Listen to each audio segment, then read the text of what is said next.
Ang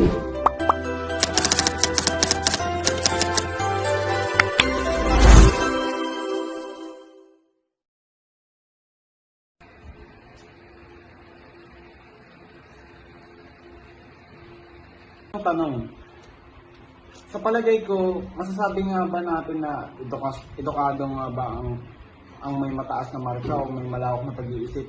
Ngunit maganda nga ba ang ugali niya? Masasabi ba natin itong tunay na edukado? Siguro hindi. Kasi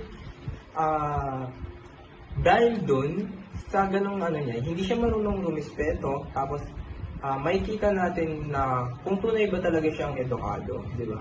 Tsaka hindi naman sa lahat na nakalaan, hindi naman lahat nakalaan sa edukasyon or sa libro para masabi na ikaw ay edukado.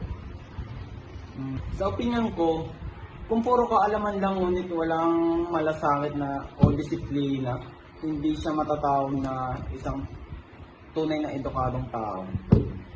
Sa opinion ko, kung puro kaalaman lang ngunit walang malasakit o disiplina, hindi siya matatawag na tunay na edukado.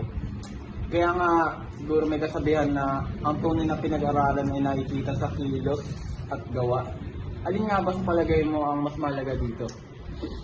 Siguro dapat na parehas itong isagawa kasi sa pamamagitan nito magkakaroon ka ng karunungan at malasakit. Tama. Kaya nga ang tunay na edukasyon ay hindi lang na nakadepende sa kaalaman. Ngayon, malinaw na sa akin na edukasyon hindi lang talaga dapat sa paghubog ng kaalaman ng isang tao. Para rin maging isang mabuting tao.